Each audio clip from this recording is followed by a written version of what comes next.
আসসালামু আলাইকুম। আজকে আলোচনা করব বিমান বাহিনীর এমওডিসি পরীক্ষার সাজেশন নিয়ে। এই বিষয়টা নিয়ে আলোচনা হবে।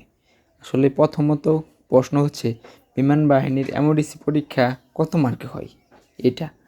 তারপর হচ্ছে কোন কোন বিষয় থেকে পরীক্ষায় প্রশ্ন আসে, পরীক্ষায় গণিত আসে কি না, আইকিউ আসে কি, এই সমস্ত কোশ্চেনগুলার আজকে আমি এটার উত্তরগুলো আপনাদের দিব।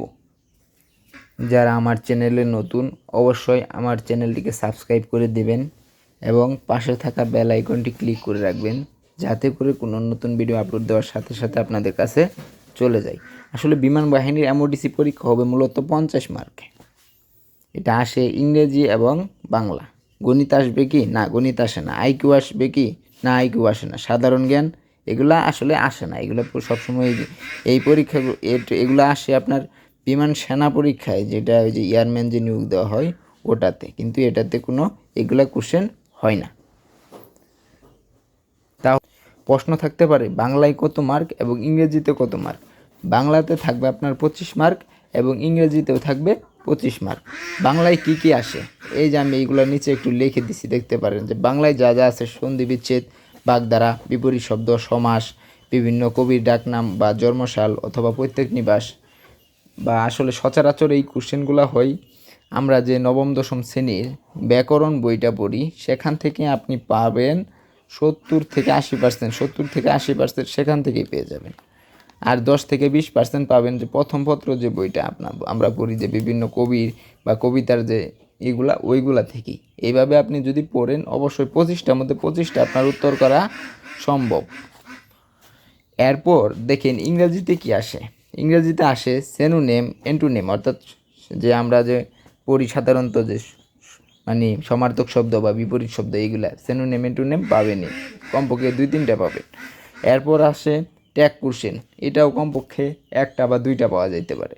এরপর হচ্ছে মেকিং সেন্টেন্স বা ট্রান্সফরমেশন, যে সেন্টেন্স আমরা পড়ি, ট্রান্সফরমেশন এসএসসি লেভেলে,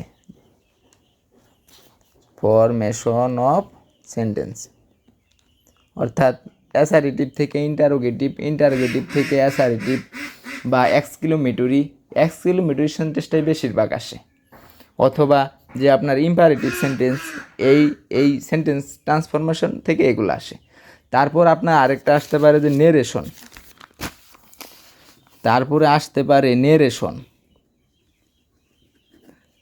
নেরেশন দেওয়া থাকবে, অর্থাৎ ডাইরেক্ট স্পিচ দেওয়া থাকতে পারে, আপনাকে ইনডাইরেক্ট করতে বলবে, বা ইনডাইরেক্ট দেওয়া থাকবে, ডাইরেক্ট করতে বলবে। এই রকম 1টা বা 2টা আসে। তারপর দেখেন যে নেরেশনের পর আসলে ভয়েস থেকে একটা কোশ্চেন আসতে পারে, 1টা বা 2টা, যে অ্যাক্টিভ থেকে প্যাসিভ করতে বলতে পারে বা প্যাসিভ থেকে অ্যাক্টিভ করতে বলতে পারে। এগুলো আসলে ইজি আসে, আমারই কঠিন দেয় না। তারপর আপনার আর্টিকেল থেকে একটা কোশ্চেন থাকবেই, মাস্ট বি। এরপর আপনার প্রিপোজিশন থেকেও পাবেনই। এরপর ভার্ব, এখান থেকেও 1টা মার্ক পাবেনই। এরপর সিম্পল কমপ্লেক্স কম্পাউন্ড, এখান থেকেও কমপক্ষে 1টা কোশ্চেন থাকবে। আপনি যদি এই অনুযায়ী আসলেই পড়েন, তাহলে অবশ্যই আপনি ইংরেজিতে 25 মার্ক তোলা সম্ভব। তাহলে আহামরি কঠিন আসে না। আসলে বেসিক থেকে যারা গ্রামাটিক্যাল ভালো করে পড়বে তারা অবশ্যই ভালো করবে। 50-এর মাঝে 45+ পেলেই আপনি অবশ্যই পরীক্ষায় উত্তীর্ণ হবেন এবং জব হওয়ার সম্ভাবনা আপনার বেশি।